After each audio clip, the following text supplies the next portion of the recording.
So, I usually have a board up behind me, and if you see my other videos, you know the board. But I want to talk about now that it's been a few days since we've learned about the Houston Astros cheating potential huge scandal. It looks like it is a huge scandal.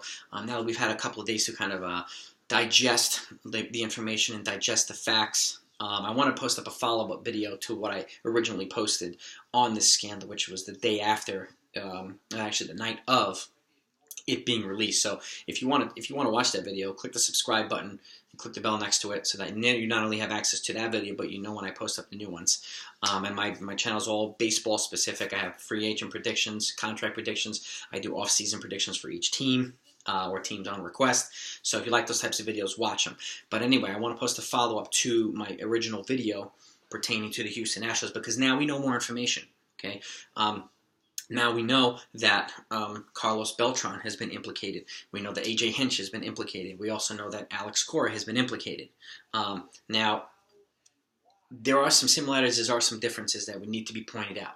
And I actually posted this video, and I'm actually glad that I saw a video with Michael Kay on Yes, speaking to some other folks, and they kind of had the same sentiment in terms of punishments.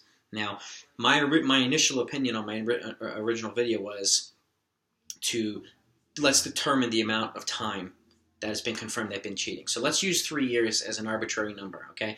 2017, 2018, 2019, okay? So that seems to be the period of time in question, okay? Let's just go with that for now until it's confirmed.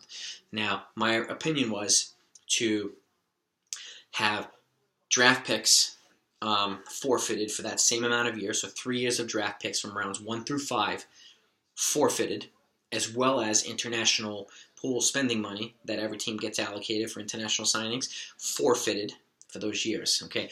And those were my two main components. I want to go a little bit further now. Now, I want to be a little bit more specific, okay?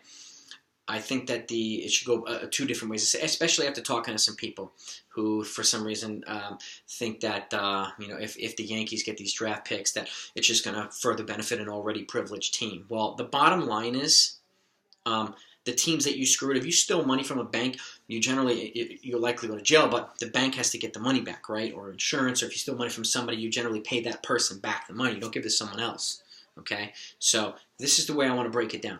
This is the way, in my really strong opinion, is the teams that were screwed, and it looks like it was the Yankees and potentially the Boston Red Sox and the Cleveland Indians. So let's use all three of those teams. I really feel that the draft picks rounds 1 through 5 should be spread evenly amongst those teams. Okay, maybe each team gets a year of 1 through 5s or whatever, however you want to lay it out.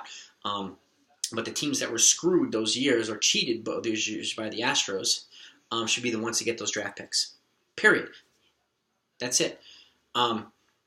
With regards to the international spending money, I think it might be a good idea to allocate that to the teams that are who get the high draft picks, who are generally teams that struggle every year with the worst records, the Orioles and the Marlins and so on and so forth, as a way of kind of balancing the compensation.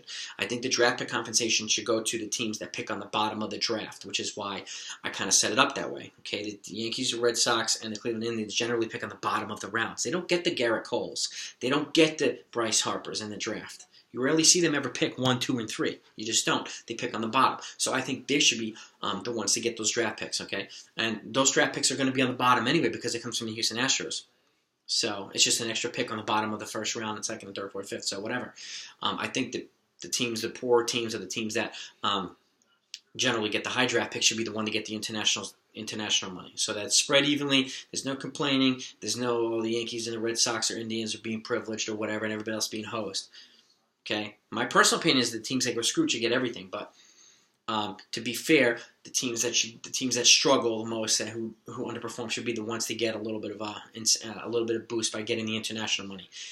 As another caveat, additionally, I think that the Houston Astros should be ineligible for postseason play for those same 3 years. Okay, period. Just like an NCAA team or a basketball team, you get banned from tournament play, banned from this, you get banned from that, or football, banned from playoffs.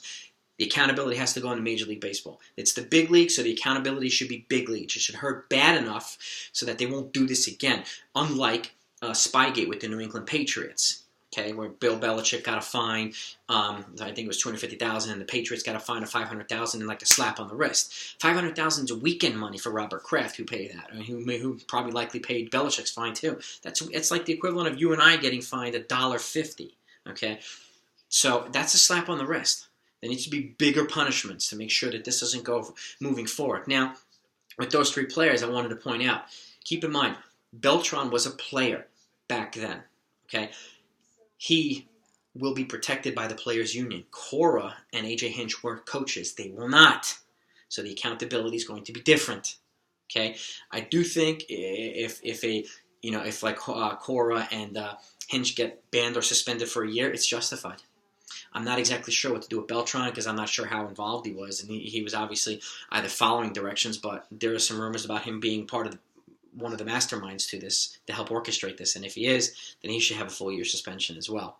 But that will come in time as the investigation kind of uncovers more things. But keep in mind, the player is going to be protected by the players' union, and the coaches will not be protected by the players' union. So that's my updated video on what I think should happen based on the new information we have. Let me know what you think. Put some comments down below. If you want to see more of my videos, click the subscribe button and click the bell next to it. Okay.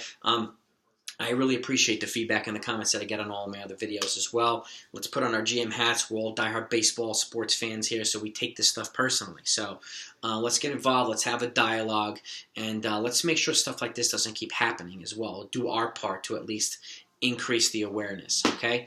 So I hope you enjoy this, and have a good day, guys.